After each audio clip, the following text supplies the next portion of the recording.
We're looking at the defensive tackle room on today's Cowboys Report. Tom Downey here. Nick Harris of the Fort Worth Star-Telegram said the Cowboys likely carry 5 defensive tackles, but that one of them might not currently be on the roster.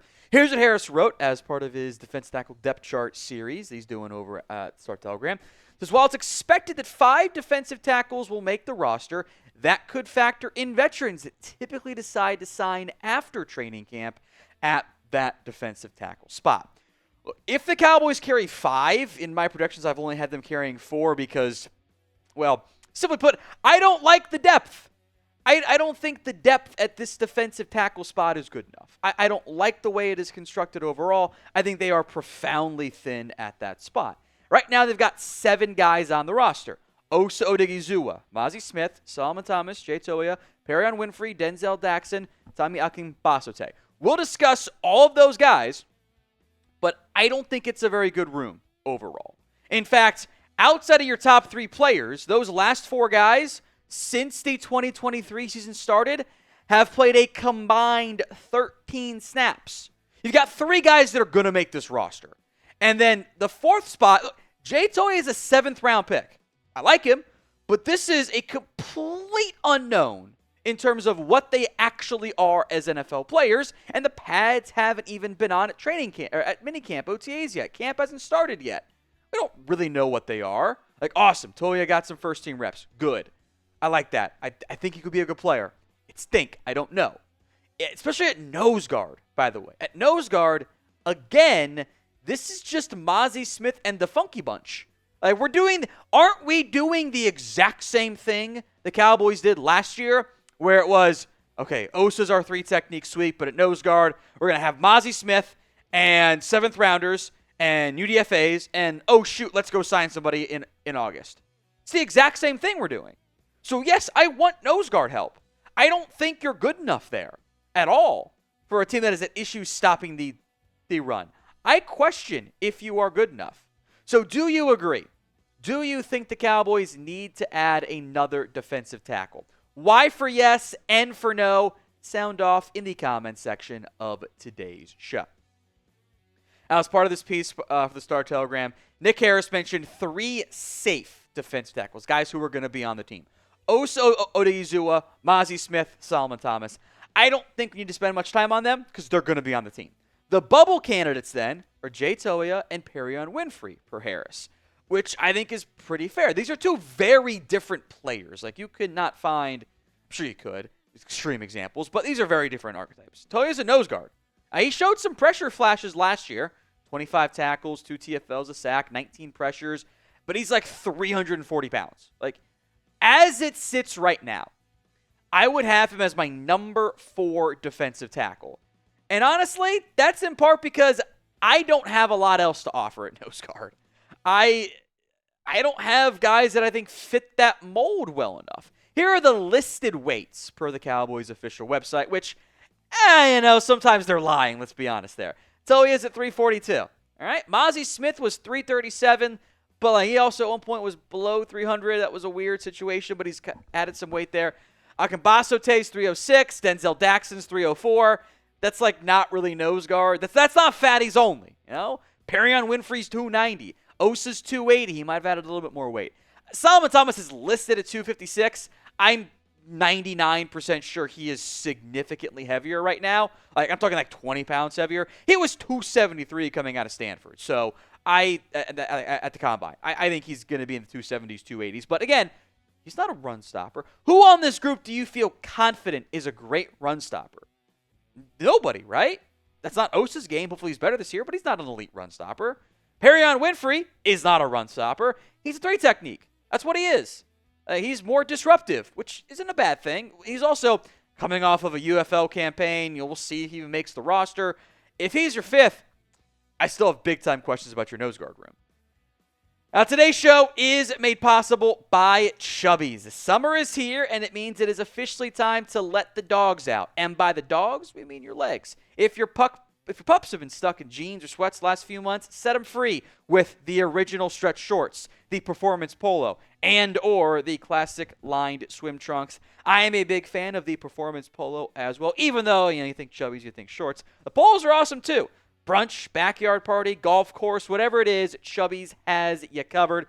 Got a structured collar that stays sharp, 4-way stretch for comfort, breathable and moisture-wicking fabric, keeps you cool and looking great at the same time. I am a big fan of the look good, feel good, play good mindset after all. Whether you're suiting up for cannonballs, cookouts, casual Fridays, hitting the golf course, Chubby's has you covered. For a limited time, you can get 20% off your order with code CHAT at chubbyshorts.com/chat. That's code CHAT at chubbyshorts.com/chat. Support our show. Let them know we sent you as well. The link and the promo code will be in the comments section and the description of today's show. Summer's here. Dress like it in Chubby's. Also, 2 players listed as the work-to-do category for Nick Harris. And that includes a draft pick in Tommy Akingbesote and then former UDFA Denzel Daxon. I don't think Tommy's ready yet. There are some intriguing physical traits that I think you kind of want to see what he can develop, but he had a sack last year, a singular sack. I think this is a draft and stash almost, to borrow an NBA term. A guy that I think you can get down to the practice squad and probably is on the practice squad, and maybe in a year or two when Solomon Thomas potentially leaves, he could be your backup 3 technique. That could be a good outcome for the Cowboys, but he's also a 7th-round pick. I don't want to lean on 7th-round picks to play big snaps for me if I can avoid it. Then there's Denzel Daxon, who you can just put it in pen, frankly, unless he just plays out of his mind, which he wasn't in Illinois either in this upcoming preseason. He'll be on your practice squad. He is an International Player Pathway Program, IPP. He gets a free practice squad exemption. So instead of 16, he can be your 17th. He's going to be there. So we'll look then at what you can do to find help. What is your confidence level right now in the Cowboys defensive tackle room? Scale it for me from 1 to 10. I've got 6 free agent targets. And again, because you've got Osa and Solomon Thomas, I'm a little bit more focused in on nose guard types. Raekwon Davis fits that mold. He's got good size. He's a very tall player, which Eberflus has utilized in the past at a couple of different stops as well. But he wasn't good last year for Indy. He got paid coming from the Dolphins, and I was like, that's kind of a big contract to give a guy that wasn't that productive, and then he got worse. But as we'll get into, the free agent market really doesn't move the needle at all. Linval Joseph is also, I think, a name to monitor when it comes to potential free agent targets for the Dallas Cowboys. He was specifically mentioned in that piece by Nick Harris. He's been mentioned by some others in passing as he signed with the Cowboys at the training camp. He hasn't done a training camp in 3 or 4 years. He wasn't that bad for the Cowboys. This, to me, is kind of like the floor of what you can survive with at nose guard. Actually had some sacks. Those were a little bit fluky, but hey, he got them. He can give you snaps. You might get to August and go, we need 20 snaps from somebody else. 15, 20 snaps a game from somebody else. Linval Joseph might be able to give that to you. The problem I run into with this idea is we literally just did that. This is the exact same thing the Cowboys did last offseason. And it went, we all ended the year going, okay, that was not good enough. So we're just going to do it again? Kind of feels like the meme of he ain't doing nothing but stand back. That concerns me. Also brought in last offseason was Carlos Watkins. That was actually mid-season because they were just in bad shape because I liked the trade for Jordan Phillips at the time. There was conflict there the entire time. He's also a free agent. They're not going down that path. Watkins is a jag. That's just a guy. He might not be a huge liability, but he's definitely not helping you that much either. We are 725 subs away from 218,000 here on the Cowboys Report. Help us get there. Hit that sub button right now. All right, some additional names here that exist, I'll call it. Austin Johnson, who's a little bit bigger. Penn State guy. He's bounced around the league in the NFL, been a journeyman. Again, we're kind of this. I hate to be bearer of bad news. It's July. The defensive tackle market is full of people, not impact guys, just a guy. Austin Johnson fits that mold. Khalil Davis has been kind of a bounce around player over the course of his NFL career at Nebraska. He's not as big as some of the other guys, but at 6'1", 308, you kind of got that shorter, squattier frame, so it's doable. Armon Watts, I thought, could have been an option last year for the Cowboys. He had ties to Mike Zimmer. But again, this is bounce around. Did have 2 TFLs, but 7 tackles, bigger frame at 6'5". He's done some 1 and even some 5 technique stuff too in the past.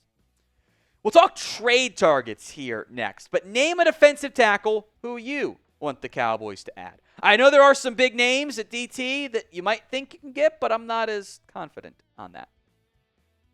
I would love to find Javon Dexter his way to Dallas, or go call about Andrew Billings. I don't think they are available. I think Zach Pickens might be. There probably is an odd man out in Chicago, and if you get to late August, early September, maybe Pickens could make some sense, although, again, I think he's a little bit more in the 3-tech mold, but he does have some size. I know all of us want DJ Reader. I don't think that one's going to happen. That, I think, was just a PFF pipe dream. I think Broderick Martin is available. He's a fatty. He was overdrafted by the Lions, and he hasn't done anything. But this kind of falls into the nose guard flyer bucket. Jordan Elliott, spends time with the Browns as well. Now with the 49ers, they kind of overhauled their defensive line room. He might be available. Shai Tuttle, the Panthers, added some more defensive tackles as well. Big body on the interior. He could be an option. Think that was the guy that cooked Zach Martin the one time, and I was like, okay, this is how I know it's over for Zach Martin. Tyler Lacey, the Cowboys did do some draft work on. He's coming out of Oklahoma State. He's with the Jags right now. Kind of like the last 2 teams, they've overhauled their group. Look, I would love to get Grover Stewart. I would love to get DeForest Buckner. The Colts have to win games right now, and they don't have the defensive tackle depth to justify trading either of those players. Maybe that could change come trade deadline time, but the common thread here is you want defensive tackle help, you have to do it in March. It's hard to find help in July and August.